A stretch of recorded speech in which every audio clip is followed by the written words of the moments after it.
Today I have a special guest, the most special guest, which is my mum. And we will be going through an interview talking about my food addiction, but more so from my mum's perspective. I thought that this would be very authentic and really valuable for you guys hearing it, not just from mine, because I have my own experiences, but from my mum. Yeah, definitely. Yeah. It's definitely a different perspective from myself. Yeah, watching you go through it, and over the years, definitely it's more like watching someone on a journey. You know, when they start off and I remember, you know, you were crashing a lot. You know, like up these ups and downs, and always phoning me and letting me know and talking about things, and then I would sort of think, oh, are you okay? You know, I'd think, you know, are you going to be okay? You know, it's like because and I have to say, you were so supportive and caring and understanding whilst I was going through the thick of it. So at the age of 20 is when it really started and started to kick off for me with my health. Yeah, when my health was in such a bad way. Yeah. So, and then I wanted to correct it, and I really struggled with that. So before that happened, what was your experience with me eating and that before it really before it sort of like I think happened, in that I would know when you were having like your meals and things, and that even when you were young, like really really young, you'd come home and you'd rush home and into everything, and you know and one of the things that I remember the most is you coming home and you'd have something, but then you'd chuck bread into this like spaghetti thing that, you know, because there's never enough just to have the spaghetti in the can. That would not be enough. You'd have to have the, you know, slices of bread in the spaghetti, you know, to like fill you up. And I was always thinking that, you know, you're wanting more and more food, and it was never a satiable thing. You wouldn't be full. And But it was never an issue before the age of 20. No. Even though I might have had those tendencies. But yeah, but you're just like a normal teenager. Yeah. But that was like, we didn't really have those struggles. I always just remembered that, you know, that was my memory of when you'd come home and eat. But, you know, and then your brothers would be like, you know, Mitch would be hanging out to go and get other foods, and Jack would be doing something else. And so you all had these different things, but I think it wasn't really an issue. I mean, the addictive personality perhaps was there with other issues in your life, but I didn't see that being a issue. I think it was like, you know, we were just, you know, wanting food. Yeah. But the tendencies of addictions, you know, Yeah, well, especially with the alcohol. Absolutely. Days, And so when it started, what did you start to see? And are there any things that you saw like change in me? I think the one thing, Thomas, what I saw for you is when it started, I heard it over the phone. You know, I could hear the, you know, I've had this burger and then that burger, and you know, and you were really struggling, like really, really just these little times that you were struggling, but then it got worse and worse. And I think that, say we went out to mine for tacos or something, and I would see that you would have the plate with the tacos, but then you'd have everything else. You'd want more and more and more. You know, you'd say, oh no, you know, and then you'd even look at, you know, someone else if they were with us, you know, you'd finish off theirs. So I can't even remember that. Yeah, you would. You'd want to finish off, you know, someone else's, or and I think I noticed, and also before then I also noticed that you had a lot of the tendencies with your allergies and things. They were the biggest part of me worrying and getting you these stupid injections. The injections and like the desensitization to like get rid of my allergies. And that's a hard process too, but they didn't help. So maybe just for that.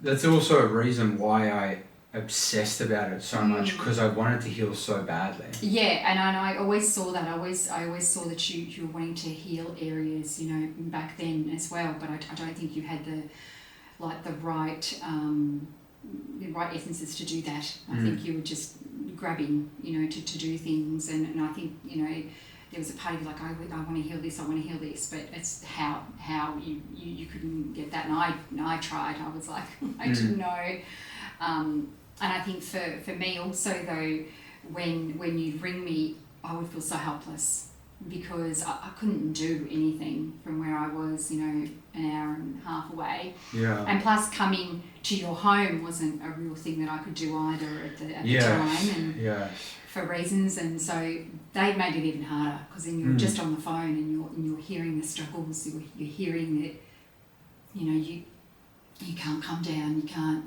sit with you while, you say that, I think once that you went to your father's and you were, I think there was a couple of, maybe a year and a half in or something, and I was saying to my girlfriend, I don't know what to do, I don't know, I don't know what to say to him, I don't know what to do. Yeah. I think you said you crawled out a window or something to go and get a whole lot of things, and I felt like so helpless. I think the helplessness of the vulnerability of listening to your vulnerability of very painful. You don't get over those things of listening to your son, like, or your daughter, my sons, I had sons, so talking about, can I do something? Can I do anything? Because you just want to do anything and everything for you, but I couldn't do anything. Yeah. And I felt really, really that, what can I do?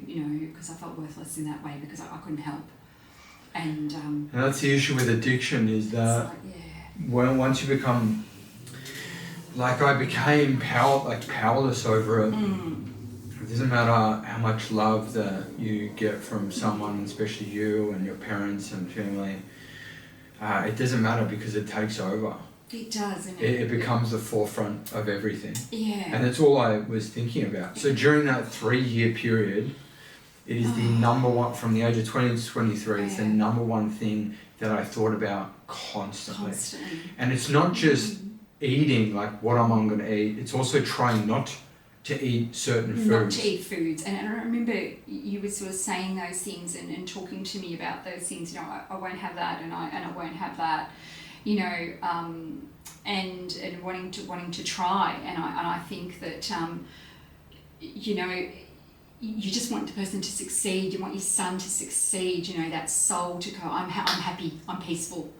But I didn't see that then. I saw a real struggle. Like I really felt that there was this like void of I couldn't get to that area, and I feel like it even affected me because I could see that there were areas that I just couldn't do anything about, and I was wondering what am I going to do here? I'd speak to girlfriends and like what am I going to do? I want my closest girlfriend, and what can you do but be there for them in any time that they're run-offs, in any area of their life, their browser, they're falling apart. It's like... and I remember that time vividly when we went to the cafe Task. I remember Task, yeah.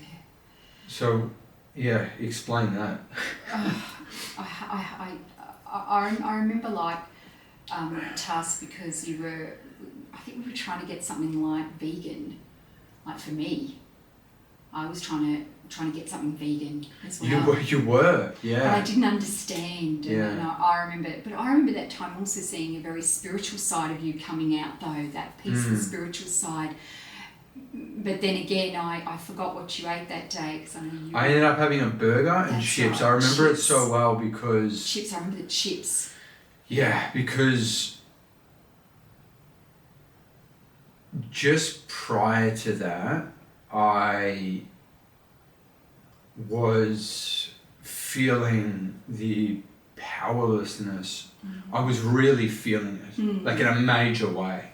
That no matter what I did, things kept on getting worse. And I would have moments that it would get better, but then it kept on getting worse. And Task, when we went there, the place, it was just another like really just tragic moment because And it wasn't like anything changed after that. No, It was no. just because we were there, we were speaking, we were having the burger and that, and I was telling you that like I don't want to be doing this. You don't want to be doing this and that. And I remember. Whilst I'm eating the burger. While you eat the burger, that's right. And quote me if I'm wrong, please. But I know there was something about professional or something that you'd done this Correct. thing, and I remember you having all the swelling and things from the allergy, you know, coming out, and the pain of listening to you wanting to do that, and you know, like them sort of saying, you know, you didn't want to have food, and you didn't, you know, you were just starving. Yeah, that was another time. Yeah, so, that was another time. Oh God, the first one you busted though a couple of days in, was that it? So the first time I went to Vipassana, the 10-day silent meditation retreat, I went in there with the intention of doing a 15-day water fast. That's right. Yeah. That's right, and you had the water before it. And so 3 days before it, so by the end of day, I could get to 15 days. Mind you, like no guidance on this, like whatsoever. No guidance at all. I just read and it was like, this can heal you and help you, which water fasting can, but I think you need that guidance behind there though, because without it, it was like you were just like up. There's so many things that I did wrong. Not to say water fasting can't heal, absolutely it can. But I wasn't even in the position. It was not a good idea even for me to do a water fast, because anyway. Yeah. So 3 days before it, I was on water. Yes. And I remember I worked at Grilled. Yes, you worked at Grilled. Yes. And so I remember on the Friday, when it was the second or first day I did the water fast, I remember carrying boxes. Yeah. And because I only had water, by the end of carrying boxes, after like 30 minutes, I was gone. Yeah. Yeah. But then what happened is, once Vipassana hit, I went there, and now I'm in there, and it's silent. You're meditating for like 10 hours a day. Concentrating on just trying to stay in meditation, but all you're thinking about is food, wasn't it? Which did help. Water fasting alone is a struggle. And what the insane thing is that I went to the meditation retreat, not to learn the meditation technique per se. It was like an additional extra, but mainly to be in like a facility where I can fast. Where you can fast. And on the third day, the dude saw me not eating, and he's just like, "Why are you not eating?" That's right. Yeah. And I said, "Oh, I'm water fasting." And he said, we have to speak to the mentor guy, or whatever, the guru, or whoever's like carrying out the whole practice. Yeah. And I remember coming in, and he said to me, first thing he said to me is, after I explained the fasting and all that, he says, "Is this too easy for you?" And I was like, why would you say that? Why would you say that? I remember you told me that. I was like, that's what.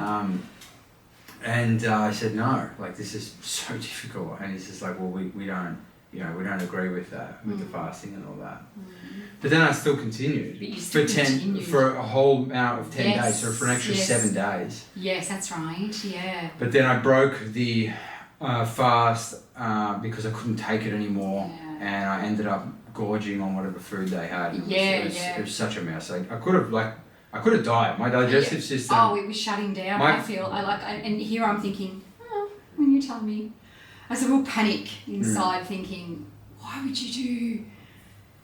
Because I think with you, Thomas, I'm always supportive, but there's that worry. There's that worry that, you know, are you doing the right thing, you know? And as a mum, you want to make sure you're always just supporting. And it's like, well, where do you step in and say, what is many days with water and then off to, you know, Vipassana? It's like, what are you doing? Yeah.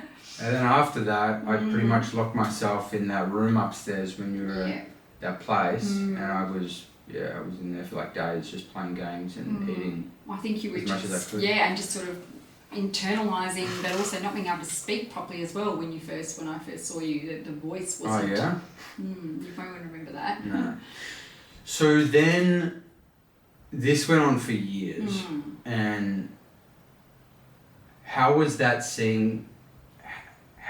seeing that for that length of period? Like just to continue, and it did get worse. Yeah, it's it was really excruciating to watch, because as I said, you can't do anything to help the person. You have to let them find their own way, and as a mum, you want to help, you want to do something, and I think just the moments of listening, because we always spoke on the phone together, and you'd say to me, and I think this is one of the biggest things where I think I remember, it's like, oh mum, I'm 10 days in. And I just... Oh my God, that hit me so hard just then. Wow. Oh, it was just... But like... And I was like, 10 days, Yeah. And then I can't quite remember, like, yeah, after that, like, there were just moments of years of, where, that you would, say that you'd be okay. Because you found that, it's okay, I'm now, 4 months. And then you break that. Well, I never got 4 months. You didn't get 4 months? Yeah, I never got 4 months. I remember working with someone and I got to... Was it 2 months? It was like over 30 days. Yeah, that's it, over 30 days. That's right. We're working with someone like almost every single day. Yeah. And then... Yeah, it was over 30 days and I ended up busting. But before that, I could never get any more. And after that, I wasn't able to do that again. No, you weren't. And I think it's just that it really, really is a real, hard thing of watching someone do that. It's with anyone with addiction, but it's like with food, you think food's okay though. And I think that was what I tried to learn. I've been learning is that it's actually not, and even the effect I think you've had on me, it's not, and I think that's the hard thing. It's that certain foods are not good for you, and watching that, the amount that you would have after we'd be out or something, that would be the real like. Oh, and then I think to myself, is it one better? Because you'd say, I'm not having this and that. Yeah. But it wasn't the case.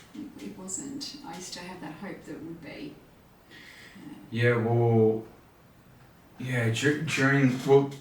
Why that hit me so hard when you said that is, we don't talk about this stuff much.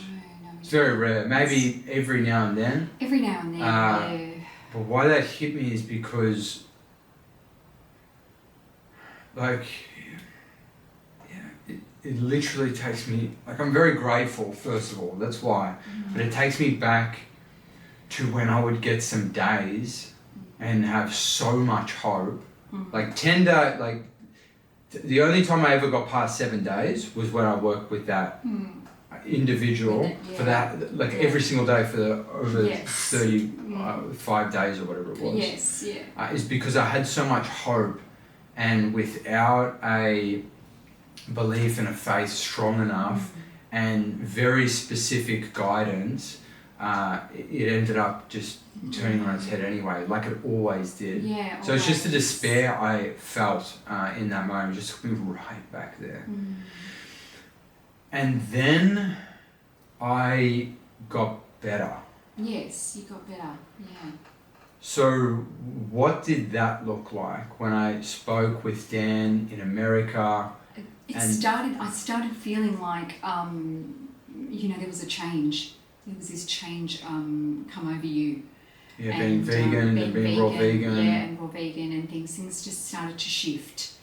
And I feel like you were making these like little gains, but big gains in a way, because it's like a massive thing. And things just started shifting and changing, but your whole around you all started, your energy and everything started shifting and changing as well. What you believed in, the proper mentorship that you were, I guess, getting was changing. It wasn't just, a mum or a dad or you know what I mean. It was actually, the people that can help you, because we can't. It's like, I think it's like, for me, I can't. So, but it's it was just listening to you, what you had or what you did, or what you were going to be doing that day, what you were doing with juicing and that, and all the time, also beforehand, all the other things and the other journeys you went through. You weren't even in Melbourne it's like things like that. So, I think it also, even before that, you're in Sydney or something as well, doing something else. So, Sydney was before though. That was before even the food before, addiction kicked off. Yeah, and so, but I just remember all these times, all these conversations, and I think that the change I started seeing. What did you see though? I started seeing that you started having a different look on your face and in your skin. It sort of started being fresher. Like you looked like more of a glow there. It was it's like, you were starting to change things in that way, your face, and then I became interested and invested in listening of your journey and thinking, wow, and then you started talking to me about all these different things and your juicing and your smoothies and I know you went from you tried raw and then vegan and then back again to where you are now, which is completely raw for a long time now. Yeah. But you did have that moment, I think, where you went back for a little while to vegan. Yeah, so I did. So I transitioned for about 3 months vegan, then to raw vegan. Yes. Did that for 2 years. Yeah, 2 years. And then I didn't surrender more and didn't lean into it more and get some more guidance, which would have been pretty cool at that time. Yeah. Instead, I said, I'm going to make this a bit easier. I don't want to be doing this anymore. And I had gotten to a certain stage in my health where I was happy enough with it. Like some of those things weren't going on. But I also lost faith in this path, being raw. I think you might have lost faith in No, I did. I did because it was a lot, and I wasn't seeing the benefits that what was being told. But I also wasn't seeking guidance around that. So then I went vegan I was vegan for 2 years, and no binges at all, like during that time. No, there were no binges, but it was just very healthy vegan eating at that time. Correct. No binging, but I was really interested in what you're eating and everything else, because it was really, you make a lot of beautiful meals when you do vegan. So And then after that, was 2 years raw. And physically, so those are some of the things you saw. How about, especially from where I was to then where I started becoming, just mentally, seeing, hearing my state of mind. And I think this state of mind got stronger. It was a progression of strength that you could see coming through. And then, of course, in between that was that I want to help people. That started being a big turning point for me, listening to you say, I want to help people. I want them to feel like that, what I've gone through, feel this energy, feel the vibrancy, and I think that for me, that was just you're going to help people. Because, and also the dedication and that wisdom behind why you're doing this is really, really important. I think absolutely. And our relationship with God and yeah. Jesus today is pinnacle to me continuing on this path. And not stepping back. Yeah, definitely finding I think that relationship is you need that, because it's if ever you feel like, this is a bit, I think that's where you get that strength from. Because sometimes I've even said to myself, I don't know how he's doing it. I actually don't know. I don't know how you're so planned. I don't know how you do this. And that became more when you live with me. That became so after I experienced a breakup when I was living overseas, I've done so many things as well, even being raw, living overseas and travelling and all that stuff. You travelled and you were raw and you were living with someone who wasn't even vegan. Yeah, who didn't even the encouragement. That definitely wasn't. It wasn't there. No. And that actually really hurt, because I felt that. I felt you didn't have the support. And when you don't have that support and when you're away from someone, it's like you really just.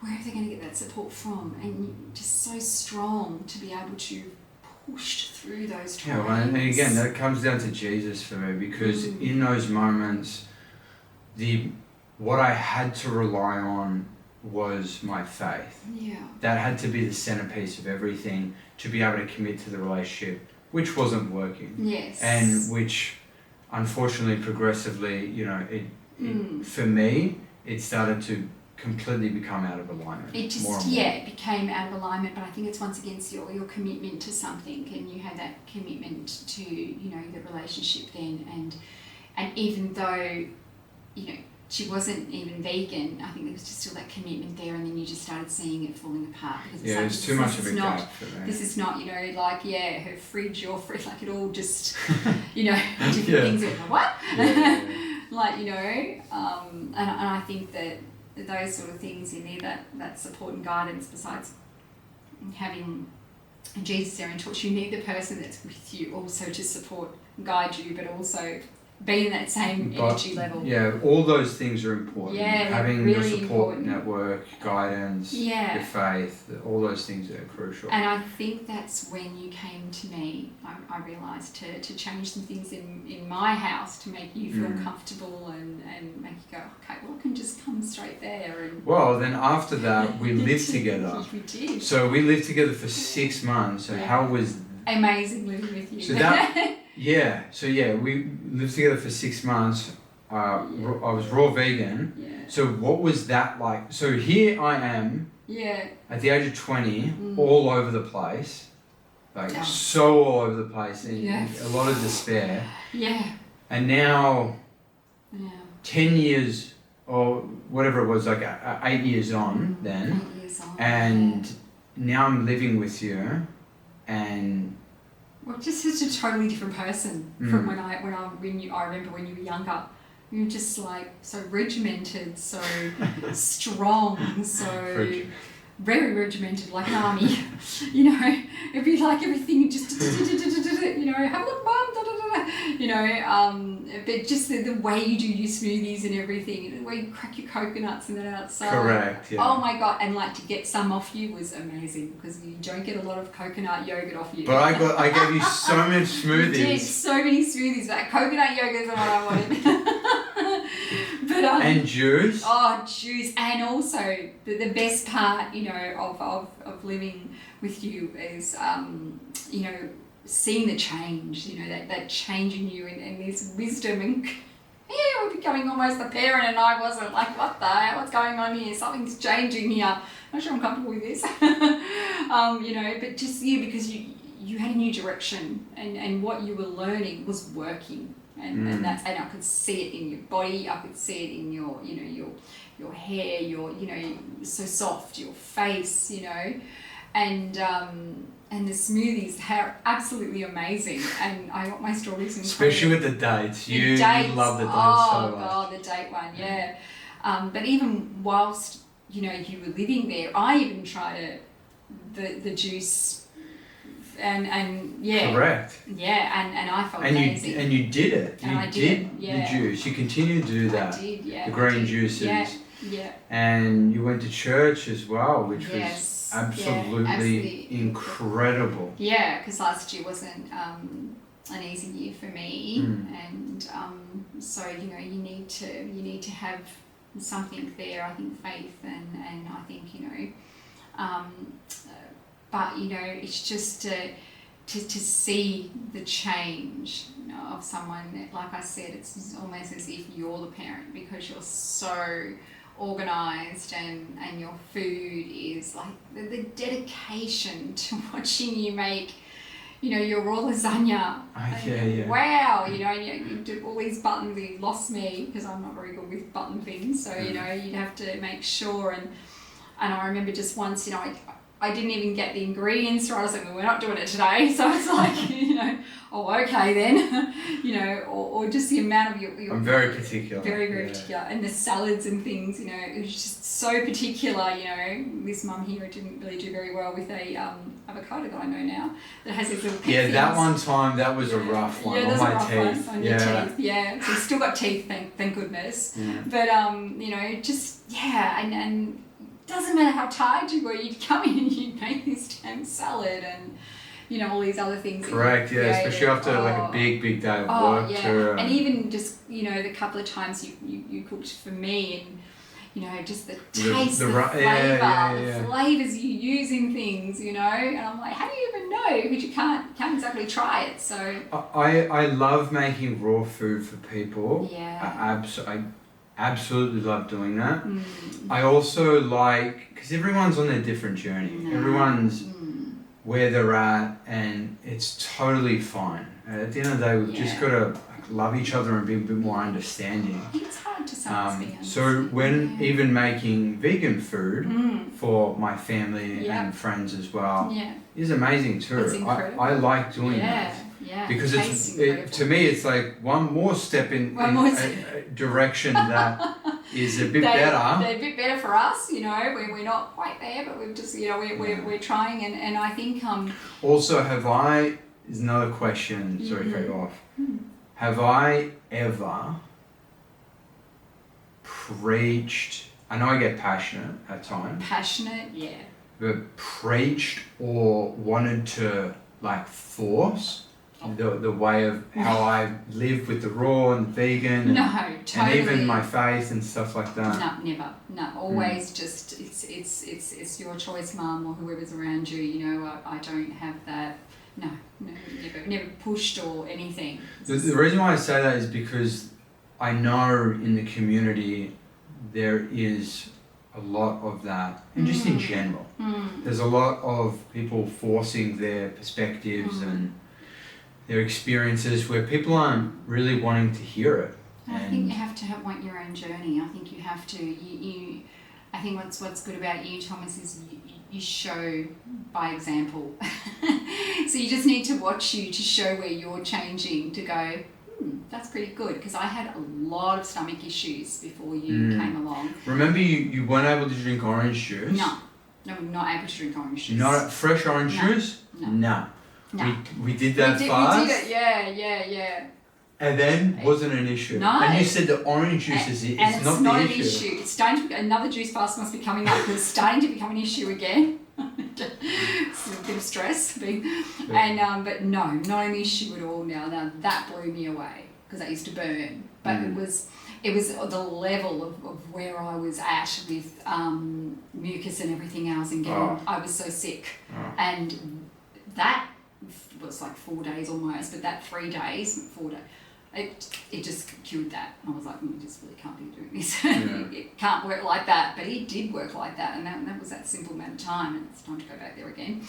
But it'll be another time. But it just, I think that's really important to understand that. But yeah, like the change in you is just like incredible, absolutely incredible. And thank you, Mum. Commitment and everything else that, I'm very proud. Very, very proud, and especially, even when I talk about it, like when I used to talk to Mum and Dad and watching their reaction to, the support and everything, wanting to cook things, and what are you doing, why are you eating like, why are you doing that and that, and I think that because you can't see, I used to say to Mum and Dad, you can't see the pain.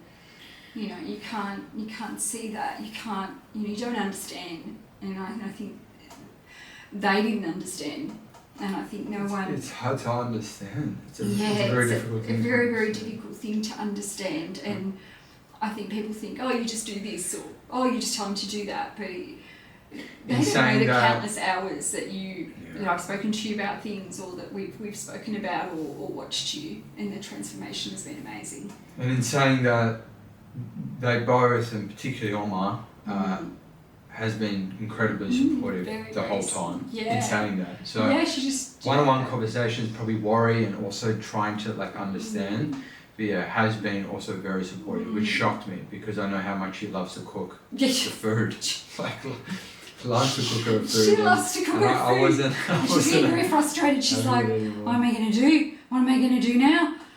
She's like, she's looking up things. And I said, Mum, no, because that's got no.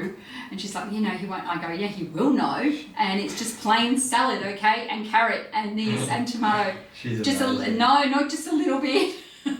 So it's been, I think, very, very difficult, and even you know, for myself, just watching, you know, other people come to terms, but they did amazing, like, you know, and that. But I think this is not it's not an easy journey.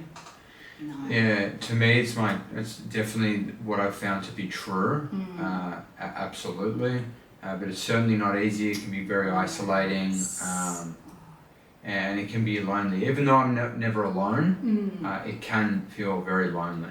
I think that would be really difficult, that to feel like, you know, it is a lonely journey, because there aren't a lot of people that are on this journey. But I think when you've started going on this journey, and perhaps relatable to other people in your groups and things, I'm starting to see that there is a lot of people. Yeah, you'll be surprised. Bigger group than I knew about, and millions of people out there, but you just don't know them. And I feel like, Thomas, a lot of people don't talk about it.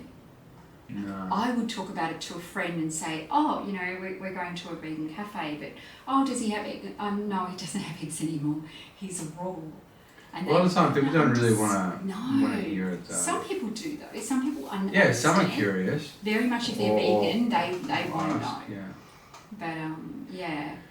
Well, the last thing I'll say is that it is such a gift to be in the place where I'm at in my life today, throughout that whole journey, and to be helping others as well on that journey. It's amazing. And this is very raw. This interview, like we don't really talk about these things much. No, we don't. No. And I've been wanting to do this because of the value that I see that it would provide others. As well, last thing, is there any, from your experience, is there any advice that you would give to a parent for someone that is struggling with a food addiction? Or just maybe some insight? Yeah, I think the advice or insight I would give is just stand beside them and listen to them, support them. They're going to fall down, and like wings, you pick them up and you help them fly, because you know they have to learn to do that themselves. You can only sort of help them, support them, but you know they have to do that next step. And I think that before it gets good, it's not good. Yeah. You've got to know that. I think it's just that you're not going to see them just, you know, there might be these moments where they're just amazing, but then there's moments that they will crash. And just to be there, but just to know that, you know, there's always a light at the end of the tunnel, because if they stick to what they're doing and have some guidance and coaching around it, you know, they will get there, and they'll fix their addictions, and you know, to food, and they will fix, you know, their health. Because I think there's the problem with, where it become very passionate about, is the problem with this world. Our healths are always being affected now. Oh, massively, everything. The world that we, I know, you know, there's it's shocking. so much pesticides, so much things, so much, and also everything, and you know, to be in that involvement, you know, it's nice to know that there is light at the end of the tunnel. You know, that you have that community, you have the coaching, the support, the guidance, and you know, and just to be there for them. I think listening to them. Yeah, and this is a 10-year journey for me where I'm at today. That's right. And it changed after, it started to change after 3 years, but it's been a 10-year journey. So it's been such a long time. It's like, but it's a long, I feel like a drawn out sections, you know, that you think, oh boy, what's this part about? You know, I wonder what this next section, you know. But it is a journey. It really is. And thank you so much for doing this, Mum. You're welcome. I really appreciate it. It's, I believe this will be very valuable for the audience, and it's beautiful to share this moment as well with you. It is. It's a very special time, and because we talk about it here and there, but something like this is very rare. It is very, very rare, and it's you know, and it's very raw as well. It's very, very special. Well, thank you. I love you, Mum. Yeah, I love you too. Oh. Thanks. All right. Thank you. So that is, Yeah, very very raw and authentic interview. Hope you liked it. If you do, comment down below. Absolutely, if you want to see more of this stuff. I don't know if I'll get Mum to continue to do this, but more things like this, please let me know. And take care.